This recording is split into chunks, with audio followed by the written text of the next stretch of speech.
A large storm is coming to the United States over the next few days, and this will cause a few different problems, including the return of severe weather, which includes damaging winds, hail, and even a few tornadoes. In addition to that, we are expecting heavy rainfall that could lead to some flooding in some areas, and as well as some snow. So in today's forecast, we're going to break down exactly what you need to know about this big storm that's coming to the United States, and why February will likely end up being very active. And we'll begin with what's happening across the country today, and you'll notice right off the bat, we have a lot of cloud cover moving across Mexico and moving into the southern plains, and this is all from a strong jet stream that is bringing all this cloud cover from the Pacific Ocean into the southern plains, and this is all going to meet up with a low pressure system that is currently over the desert southwest. And as we go into Wednesday and Thursday, this will all merge into one area, bringing the threat of severe weather and also collectively a lot of rainfall to areas in the southern plains, and then eventually it'll move further to the east. I also want to point out that this did bring a lot of rainfall to areas like Southern California over the last 48 hours. Very beneficial rainfall because of all the wildfires that we've been seeing recently. And then back over in the Northeast in the Ohio Valley, we do have snow that is currently falling, and actually there's a chance here today for some snow squalls that could reduce visibility down near 0 miles. So keep in mind, if you're back over here in the Northeast, especially in Pennsylvania and New York, the risk for snow squalls will exist throughout the day today. We are expecting several inches of snow, especially in western New York, but even a few inches of snow will be possible back over in New England, and we'll talk more about that here in just a moment. Now let's talk more about what's upcoming over the next couple of weeks in terms of big storms, and as well as the threat for even some snowfall. We'll begin with what's happening today. We already have some snow falling back over in the Northeast, and this will be one of 2 rounds of snow that we're going to be dealing with. As we go into tomorrow morning, another shot of snow will move across the Northeast, which will lead to additional snowfall accumulation. And then eventually, as we go into late Wednesday afternoon into the evening hours, all that is left is just a little bit of light snow before that moves out on Thursday. And then our focus will shift back over into the southern plains and across the Rockies as we go into Wednesday. There will be a low risk for severe weather back over in central southern parts of Texas, with some isolated damaging winds and hail being possible. And then on the other hand, we're going to be dealing with a lot of rain across areas in Oklahoma and Texas, which is going to stack up quickly. There will be a chance for some flash flooding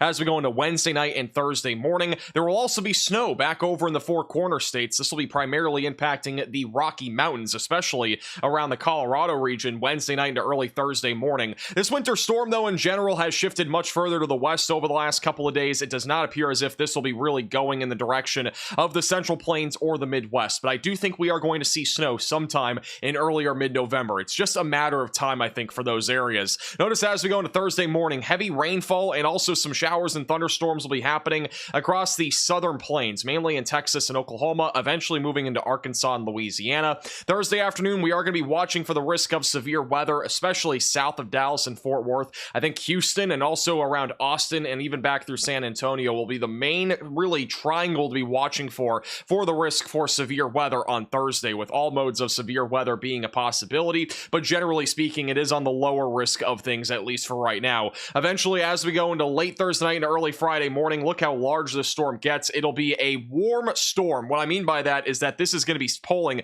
tons of warm air out of the Gulf of Mexico, and this storm in particular is coming from really the southwest United States. It's not even coming really from the north, which means that we're not going to see a whole lot of mixing, which will lead to mostly rain, it looks like, for a large chunk of the United States, which in most cases, this would at least bring some sort of significant snow, aspect to it. But again, with where this is coming from, it's not going to really mix that air together very much, and it's just going to be a warm storm in general, which is going to bring a lot of rainfall. But I do think there will be some snow Friday afternoon and evening across areas in the Midwest and the Northeast. It just won't be very much. I think overall, areas like Chicago, back through Michigan, and also back into northern New England do have a chance for snowfall, but I don't think it's going to be very significant. Maybe a few inches at best for those areas. And then eventually, as we go into Saturday, this is eventually moving offshore. And then beyond Saturday into Sunday, there will likely be more snowfall to come across areas in the Midwest and the Northeast. Exactly where it falls and how much falls is still uncertain, as we are still several days out. But if you are new to the channel, don't forget to subscribe down below. We'll keep you posted with the latest on that. And then eventually, as we go into early next week, things obviously become a lot more uncertain from here. The GFS model, though, in particular, has been indicating that some sort of large storm system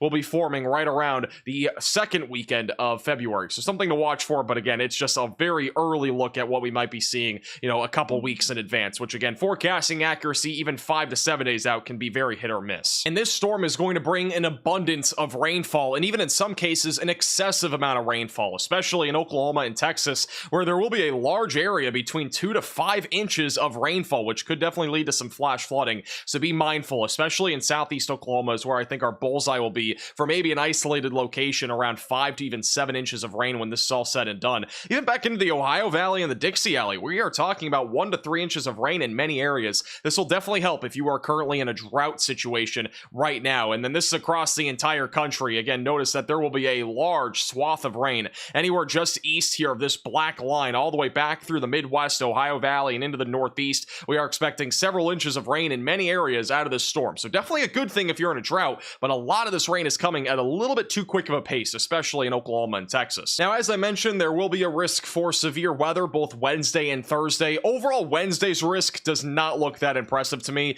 I think maybe an isolated severe storm or two will be possible just south of Dallas, Fort Worth, and west of Houston. Isolated damaging winds and hail being a possibility. Not a whole lot of wind shear to work with, so it won't be really much of a tornado risk in my opinion. But Thursday has the potential to be a bit more of a significant severe weather day. I do think we're going to continue to see a mesoscale convective system move across southeast Texas as we go into the morning and even into the early afternoon on Thursday, which means that we'll be talking about a line of thunderstorms with damaging winds and even some hail. But if we get any sort of supercells that fire off out in front of that line, we may have some more problems, including a bit more of an elevated threat for tornadoes. That's what we're going to be having to watch for on Thursday here across the deep south, mainly again in southeast Texas, Louisiana, and then back through the Dixie Alley as we go throughout the daytime on Thursday, and then eventually into the evening hours on Thursday and the Friday morning. That threat for severe weather would move to the east, but I think overall any severe weather left would be on a very low end spectrum of just some isolated damaging winds. But definitely watch for damaging winds, hail, and even a few tornadoes on Thursday. There is a chance that we go live for this, so make sure you subscribe to the channel and click the bell icon down below so you're notified if and when we do go live. And if you're back over in the Northeast, there will be a decent amount of snowfall as we go into tonight and as well as tomorrow. Overall, expecting a widespread area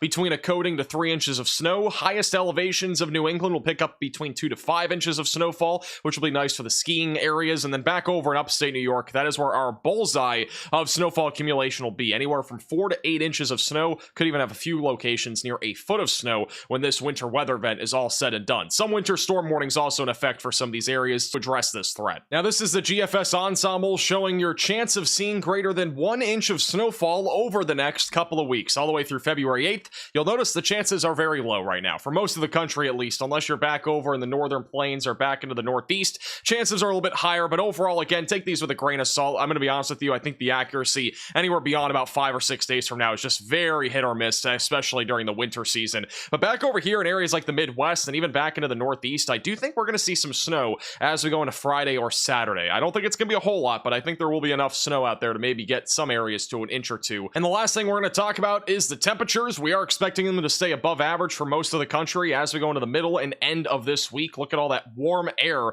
back over on the East Coast. Many areas back even down into Texas and along the Gulf Coast will be as much as 10 to 15 degrees above average as we go into Thursday and as well as into Friday. By the weekend, warmer air will start to arrive to the country. We will have the chance for some low to mid 70s back over in North Texas as we go into Sunday. It's going to be pretty warm out there. Notice as we go into Monday into Tuesday, look at this. You might get a little scared here if you're scared of cold weather because all that blue is starting to drape down along the Rocky Mountains and into the northern plains. Well, I have some good news for you. We are not currently expecting a full-blown Arctic blast. You'll see how it kind of fizzles out a little bit as we go into the early to middle portion of next week. As of now, we're not expecting any major Arctic blasts, at least throughout the first few days of February. I think that'll change as we go into the second week of February, but it's, again, just a little too early to tell when exactly that'll happen and also how intense that'll be. But we'll definitely get pretty cold back over in the northern plains as we go into the beginning of next week. And even back into the Northeast, the confidence is starting to grow as well. That colder air is going to usher into those areas. So definitely make sure you have your winter jacket handy, as February will definitely be a bit of a roller coaster